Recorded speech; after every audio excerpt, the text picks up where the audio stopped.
sebelum kita lanjut ke berita terlengkapnya, alangkah mulianya bagi kalian untuk tekan tombol like, dan yang belum subscribe, tolong subscribe channel ini.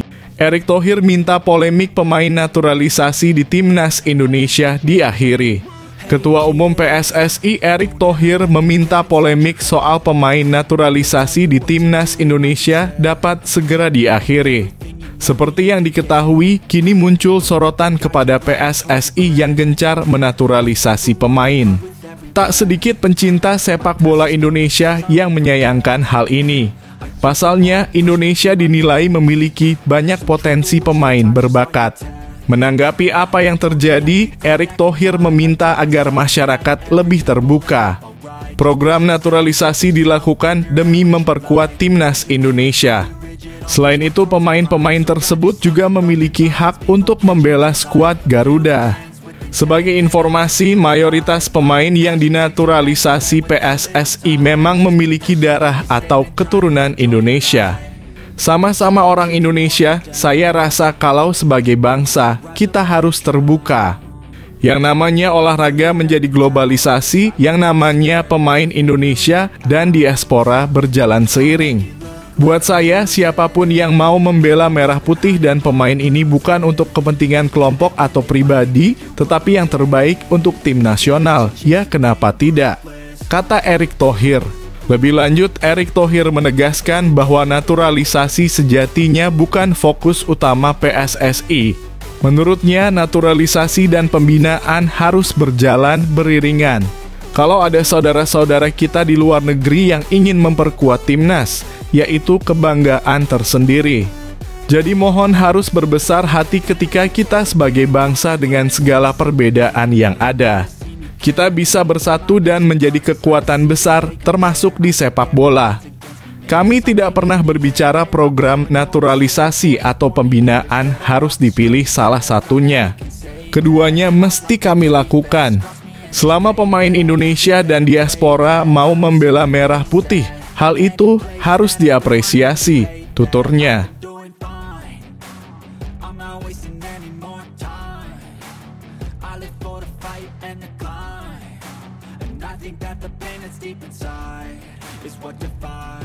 Sandy Walsh bermimpi ke Piala Dunia bersama Timnas Indonesia era Sintayong.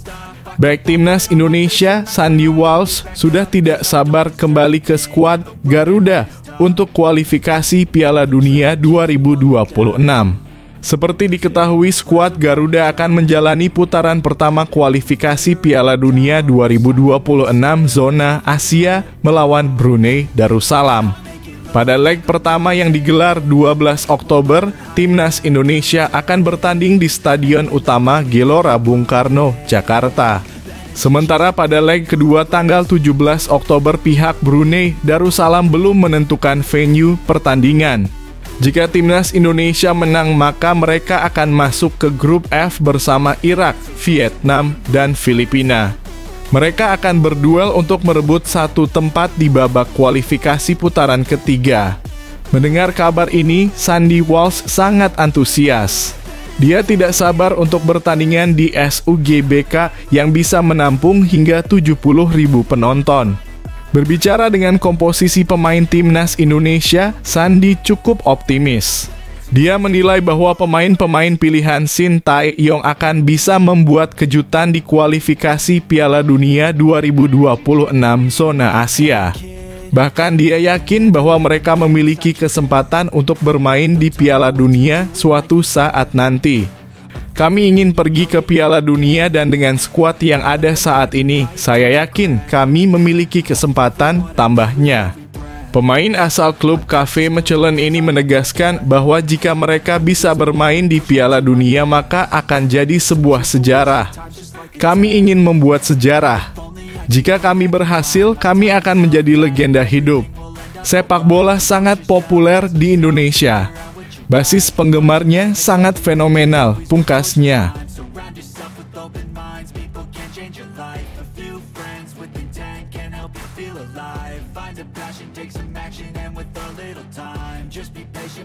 Pompa semangat Timnas Indonesia U24 di Asia Games 2022, Indra Syafri kirim pesan menyentuh. Timnas Indonesia U24 bersiap menghadapi Asian Games 2022. Pelatih Indra Syafri mengirimkan pesan menyentuh jelang memimpin pasukan Garuda Muda. Timnas Indonesia U24 sudah bertolak ke Cina untuk menjalani Asian Games 2022 pada Sabtu. Saat ini Hugo Samir dan kawan-kawan dikabarkan sudah tiba di Cina, tepatnya kota Hangzhou. Jelang mentas, Indra Syafri menuliskan sebuah pesan menyentuh untuk para pemainnya. Menurut dia tidak ada hal yang mustahil dalam sepak bola. Tapi dengan syarat para pemain harus berani tampil kerja keras dan mengeluarkan kemampuan terbaik. Jika kamu percaya pada apa yang kamu lakukan, tidak akan ada yang menghambat pekerjaanmu. Banyak karya dunia terbaik telah dilakukan melawan kemustahilan yang tampak. Intinya adalah pekerjaan tersebut selesai, tulis Indra Syafri. Mereka berada satu grup dengan negara kuat seperti Korea Utara, Kyrgyzstan, dan Cina Taipei. Laga perdana Timnas Indonesia U24 akan bertanding melawan Kyrgyzstan pada 19 September mendatang di Zhejiang Normal University East Stadium, Jinhua. Ini bakal jadi Asian Games keempat yang diikuti Timnas Indonesia U24. Pencapaian terbaik Garuda Muda di ajang ini yakni melaju ke babak 16 besar.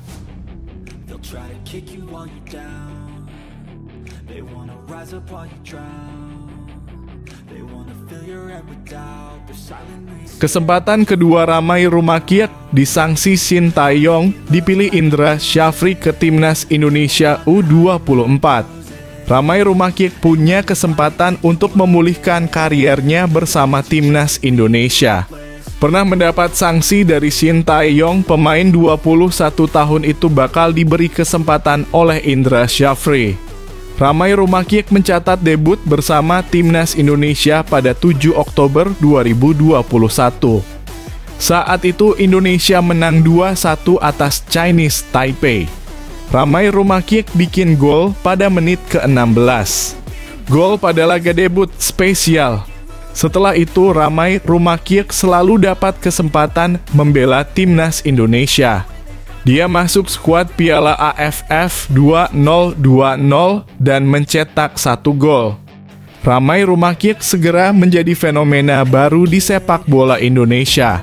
Shin Tae-yong pun rutin memasukkan namanya saat menyusun skuad Timnas Indonesia, baik level senior maupun kelompok usia. Nama Ramai Rumakiek masuk dalam daftar pemain Timnas Indonesia untuk SEA Games 2021. Namun, pemain kelahiran 19 April tersebut mangkir.